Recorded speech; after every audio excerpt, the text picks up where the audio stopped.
Wordplay. that we got out early, though, was the setup check. Yes. So, yes. thank God we got that done.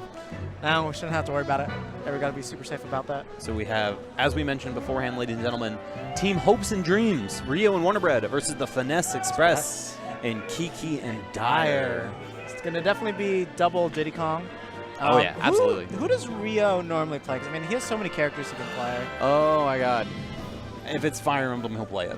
Because so that's the nice thing about them running the court in Gainesville when doubles, is that they just get to try out anything they feel like. I've seen his Roy, I've seen his Ike, I've seen his Corrin, and that's about it. You will see some Mac play and some Lucina play from WonderBread.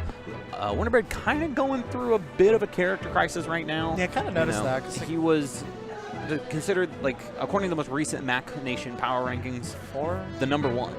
Number one, okay. Number one, baby. And but has been playing more and more Lucina now, and is even considering the Little Mac as more of a counterpick character than I can Lucina. see that. I can see that. Which is honestly not a bad thing. Like Mac has some real obvious problems, both in singles and doubles. But we will be seeing the Mac Ike right now. Yo, both the OG mains here, so we're gonna just have a lot of power come from. So you said his Dream Team is the name, or Hopes and Dreams. Hopes and Dreams. Okay. He's using the balanced Rio tag, but normally their tags are Hopes and Dreams. WonderBread being, of course, Hopes, and Rio being Dreams, but recently sponsored by Balance. Great pickup on their part, and super happy for him. So many screaming chimpanzees at the moment, though. That's what we like to see out of Smash 4 at this point. So used to it for the entirety of its lifespan.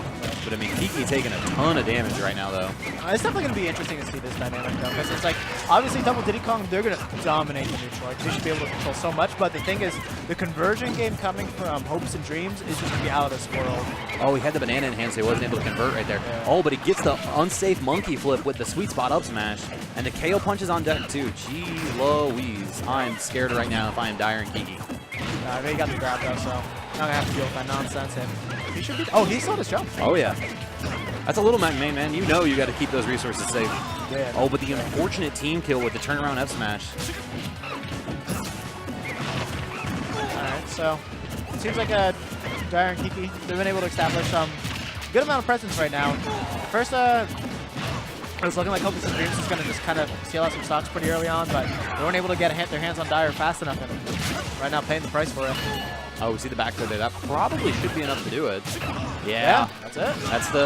That's the problem with Mac-Man. A simple back throw enough to do it at the high enough percents. Oh my God, that was so smart. So Dyer right there, he had banana hand. He jumped over WonderBread, threw banana him. Then he caught the banana on the platform. So then, like, WonderBread went to punish him, wasn't able to, and then just he caught the banana right afterwards. So that's crazy to think that now, almost a full 2 minutes in, and we've yet to see Dyer crack 100%. It's just Dyer's evasion game is amazing. Like he just kind of knows and understands his opponents. Can't do much about that. Yeah, just sat there and held it too. That was a very dead Diddy Kong. Yeah. So now we do have a KO punch online, so if he's able to hold this up, they're going to be able to put themselves in the lead easily. Definitely going to be trying to save it for Dyer too. Sitting at only 17%. Oh, goes for it there, but he just gets too far away after the down tilt. Yeah. I mean, he had to go for that down tilt too, because Dyer was at too low of a percentage to kill. Oh, the unfortunate team kill after the fair. Hopes and Dreams looking a little dashed right now. Yeah. And now down to one stock apiece. Now they're going to need to find a hope and dream at this moment right now. Finesse Express doing exactly what their name states. Ooh! And up right in the face. Oh, great down smash there from Kiki. WonderBread gonna be able to recover, but just having so much trouble regaining center stage right now. All right, the playmaker Haymaker is on the line. Let's see if he's able to convert this one, because either Diddy Kong one down tilt away from dying. Yeah. I mean, ideally, he's probably going to want to hit Dyer, but it actually wouldn't be a bad idea to take out Kiki as well, since it's for something lower. Oh, he went for it raw, but that banana just coming in clutch to save Kiki. Had no fear just throwing out that down smash. Wow, beautiful conversions. Banana toss down tilt, forward smash. And unfortunately now, WonderBread having to go it alone. Oh, and that's it. 2 stutter steps, baby, and 2 stocks later, Dyer and Kiki taking game 1. I saw a link up there with WonderBread. What? Yeah, I'm not sure. Now he's there like, we go. like WonderBread doesn't play Ike either. Yeah. No, they only got 1 character slot, so Right. oh, so much you can really do. Well, they threw up the balance logo the first, and then it went from balance to Link to Ike. Oh, okay, okay. That's a good way to get around it. Just get fade in between all your characters that you got. I like it. You can dig it. Going to be discussing counter picks right now. Kiki and Dyer looking really strong game 1 though. I fully expect coming into this that Rio and WonderBread were going to be able to take this 2-0, but proving me wrong for sure. CFL. You do not doubt Finesse CFL, Express. baby. Seeing the green switch, that's probably. Oh no, we're going to stay with the Ike. Okay, I was going to say we'll see if we're going to see a character switch after this. I was thinking that too, because like Perhaps the Corrin. the biggest issue that they had was just purely not being able to establish like a good neutral dominance. The other thing too is there were some misplays on WonderBread's part. At least I'm just trying to like seal out the stocks with that KO punch, and I feel like with a team like this, it's kind of important. Kind of like with Cloud and using his limit. It's like if you have those moments where you're literally holding onto that KO punch for like so much time and you're not able to use it, like you're not using like the real ability of Mac that you need. Obviously, I do think this is a good stage for them to go to. Oh, absolutely. They have a lot of space for WonderBread to run around now, because like if you give Mac room to run, it's hard to catch him. And you have FD for a solid 30% of the match. Yeah. And the thing is, like throws from Ike, they're so. Oh, the 4 Glory Classic. No, I can almost guarantee you that was supposed to be a turnaround KO punch after the monkey flip in. Most likely. Oh, he's not letting him get to it. He's going to still sit in center stage. Going to sit there and wait for the rolls. I mean, at this point, like, both Dyer and Kiki are at that percentage where they're going to die. Like, if he connected that up smash, they were gone. But he doesn't have a banana, so, all right, there we go. Back-to-back dying screams. An animal rights group somewhere is very upset. It is Diddy Kong, so give or take, give or take. There's a lot of discontent with this character. Wow, a quick 47 on Kiki. We see the banana toss from Rio, reads the roll backwards, back throw into a clean conversion. So much damage so quickly. Oh, okay, I just realized he does have his KO punch on lock. Oh my god!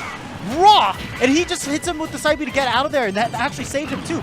Great awareness from Rio and WonderBread. Yeah, beautiful jump cancel KO punch there. And that's the dangerous thing about it is like KO punch itself has a lot of frames inside where it's going to jump forward. And he used that quick jump cancel to just immediately shoot there in front of him and close out that stock so quickly. You know, I mean, the range on it is pretty deceptively long, especially when you use that jump cancel too. So always got to be careful. Wow, great team. Finding their footing right now for sure.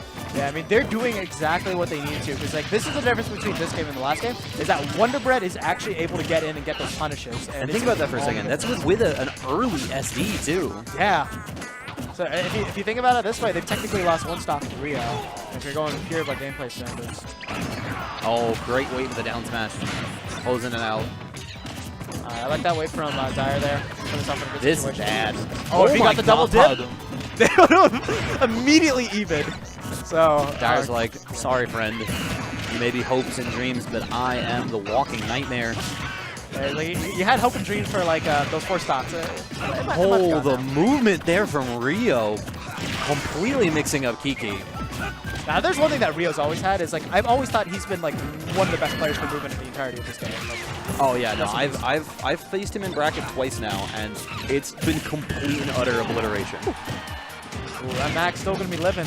But, no, he is not. I thought he was going to be able to get to the platform, so if he thought about it beforehand, did the double take there?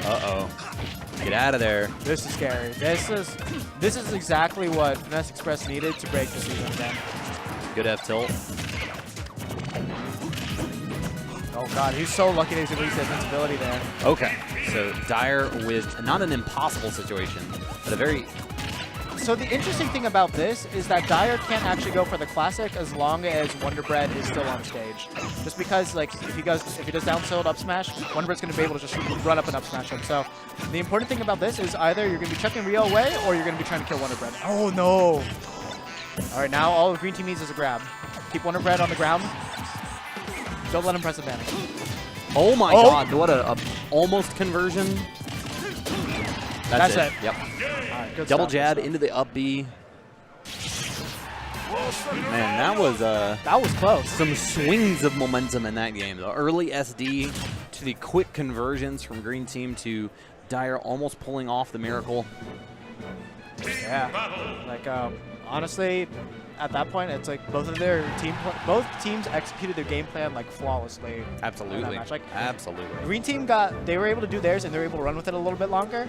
But Blue Team, like, if they had one more stock there, I think, honestly, could have done it. I just now realized that the 2 circles on either side of the Too Hot to Handle logo are team colors. Yeah. Because they were red and blue earlier, and I was like, yeah, they switched to the green.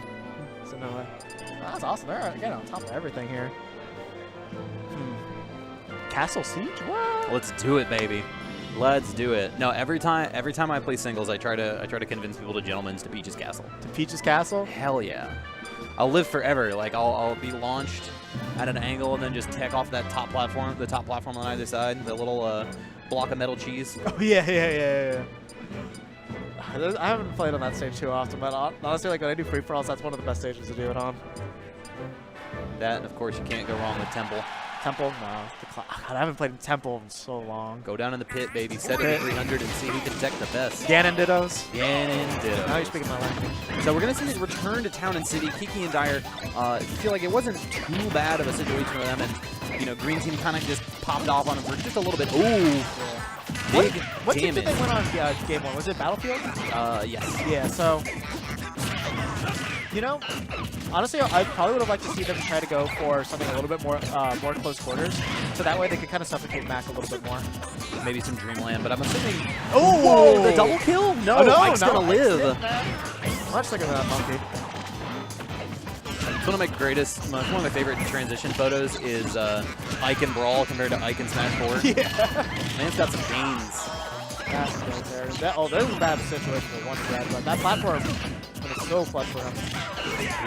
Oh, too high of a percent. Yeah. Too high of a percent. I think he was looking at Kiki's percentage because Kiki was up triple rate. Yeah. Yo, I got this, but off his mark there.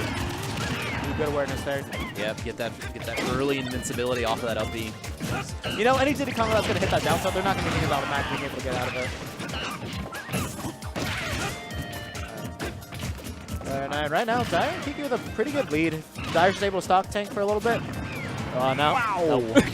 You were saying? Dude, my commentator Chris has been on point today. Oh, wow. He just stuffed him out immediately, just right after the super armor ended. Yeah, that's some tight timing, too. Yeah. I mean, it's not a hard move to trade with at all, but... Oh, wow. You know, I didn't realize... How did Kiki lose 2 stocks? I mean, you just missed a up throw fair from Rio. No, I saw that one, but I didn't see how he lost his first stock. That was the forward smash from WonderBread that stuck out the Rio stock as well. True. Yeah, this is not going to plan right now for Kiki and Dire for sure. Yeah. I mean, if they do anything like they did last... Oh, you can't keep missing, though. You know, if he does it, if they lose the set, I'm gonna blame it entirely on that. They're not gonna lose the set at this point. Right now they're looking pretty good. I was about to say, I hate to break it to you, but you're not. No blame shall be passed off. I don't know, man. It was kind of looking like this last game, and they were able to bring it back. So yeah, you have a point. Both members of Green Team right under 100%, so it's definitely possible. But Blue Team just taking so much damage so quickly. Wow, the double up air. Okay, and I'll just get backstage there. Ooh. This is marked by down air. Ooh, okay, I like that option a lot because he's able to use that hitbox to knock them both away. Best way to deal with that situation. That's so smart right there. That's what they needed. He's gonna have to trade it. I take everything back. Suddenly, man, don't doubt Finesse Express, CFL, baby. But oh, so do they say that? But we see Dire in a good situation, just like we saw game 2. Okay, this should be it. This should be it. Yeah, there we go. Helicopter blade gonna be enough to finish it off. WonderBread and Rio pulling out the comeback victory 2-1 over Dire and Kiki, but their path does not get any easier for them to make it into top 4, which is their goal right now. Does that top 8 qualifier? Nah, so no, it couldn't be that early, right? There's like 40 or 50 teams, something like that. So okay. Yeah, and I maybe can see like this one being more a round 2 or a round 3 event. I know that was round 3. That's what it set up there. So if he wins, next one might be quarters. Okay. Next one might be I know for them to make it into top 4, they have to survive the South Florida marquee team. Oh, so PG boys. Panda Boys. Panda boys. All right, Panda Boys. that's definitely gonna be a rough one there. Because like they're really good at dominating on neutral, and they're really good at their conversion. So it's like, you know, the main difference. It's the worst. It's the worst of both worlds. Yeah. For Team Hopes and Dreams. It's like, oh man, they have really good neutral. Oh man, they have really good conversions.